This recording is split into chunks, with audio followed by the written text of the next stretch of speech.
Who is the lover? Allah. Who is Ar-Rahman? Allah. Who is Al-Mannan? La ilaha illallah, Muhammadur Rasulullah. Muhammad is the messenger, to Allah is our return. La ilaha illallah, Muhammadur Rasulullah. Muhammad is. کیا قضا نمازوں کو مختصر کر کے پڑھ سکتے ہیں یا نہیں،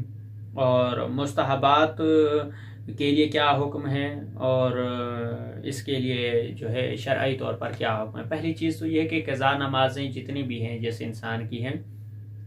جی ہاں وہ ان کو مختصر کر سکتا ہے، لیکن مختصر کرنے کا طریقہ کار کیا اس کا یہی ہے کہ اس میں جتنے مستحبات بیان کیے ان مستحبات کو وہ ترک کر دے تو کوئی حرج نہیں ہے۔ اولاً یہ ہے کہ مستحب کہتے کہ اسے مستحب اس کام اس فعل کو کہتے ہیں کہ جس کے کرنے سے ثواب ملے اور نہ کرنے سے گناہ کوئی نہ ہو، یعنی اس کو ترک کرنے سے کوئی آپ کے اوپر کوئی وجوب جو ہے وہ باقی نہ رہتا ہو، یا اس کا کوئی گناہ جو ہے وہ نہ ہوتا ہو، بلکہ کریں تو ثواب ہے، نہ کریں تو گناہ کوئی نہیں ہے۔ تو اس وجہ سے جو واجبات نماز میں جو مستحبات ہیں ان کو اگر آپ ترک کر دیں تو اس سے نماز مختصر ہو سکتی ہے، کہ جن کو مشکل ہے، جو بزرگ ہیں، ضعیف ہیں، یا نہیں پڑھ سکتے، یا وقت کی قلت ہے تو ان کی قضا نمازیں زیادہ ہو گئی ہیں، تو ان کو مختصراً اگر پڑھنا چاہتے ہیں تو اس میں بہترین اس کا طریقہ اور راہ حال یہ ہے کہ جیسے قنوت ہے، آپ قنوت مستحب ہے چھوڑ دیں تو کوئی حرج نہیں ہے، اگر پڑھنا چاہیں تب بھی کوئی حرج نہیں، اگر نہ پڑھیں تو تب بھی کوئی حرج نہیں ہے، ایک چیز یہ ہوگی۔ اور دوسرے نمبر پر ہے کہ جیسے آپ مثلاً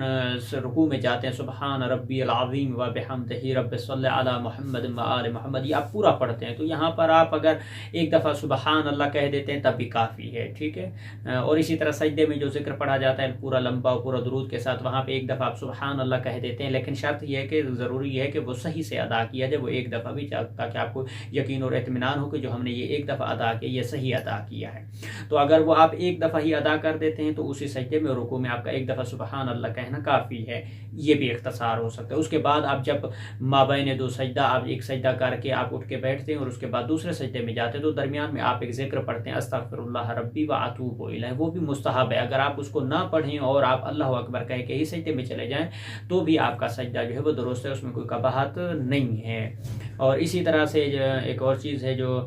تسبیحات اربع ہیں، تسبیحات بعض لوگ 2 دفعہ پڑھتے ہیں، تو وہاں پر اگر آپ ایک دفعہ بھی تسبیحات اربع پڑھتے ہیں تب بھی کافی ہے اور آپ کا واجب جو ہے پورا ہو جاتا ہے۔ جیسے تیسری اور چوتھی رکعت میں تسبیحات اربع پڑھی جاتی ہیں تو کوئی ایک دفعہ پڑھتا ہے، کوئی 2 دفعہ، یا کوئی دوسری سورت جو ہے وہ سورت الحمد پڑھ لیتا ہے، تو وہاں اس کو مختصر کرنے کے لیے آپ ایک دفعہ ہی تسبیحات اربع پڑھ لیں، تب بھی آپ کا وقت بھی بچ جائے گا اور تھکاوٹ بھی جو ہے وہ کم ہوگی اور آپ کی قضا نماز جو ہے وہ ادا ہو جائے گی۔ اس طرح مستحبات جتنے بھی نماز میں ان کو اگر آپ ترک کر کے واجب ہی پڑھیں تو آپ کے لیے وہ نماز جو ہے مختصر ہو سکتی ہے اور آپ اس کو ادا کر سکتے ہیں۔ تو اس طرح سے جو ہے جو قضا نمازیں ہیں مختصر جو کی جا سکتی ہیں، تو اس کا ٹو دی پوائنٹ یہ جواب ہے کہ مستحبات کو ترک کر کے آپ اپنی قضا نمازیں جو ہیں وہ ادا کر سکتے ہیں انشاءاللہ۔ تو یہ ہمارا سوال اسی جواب کے ساتھ اختتام پاتا ہے، اور اب ہم اپنے اگلے سوال کی طرف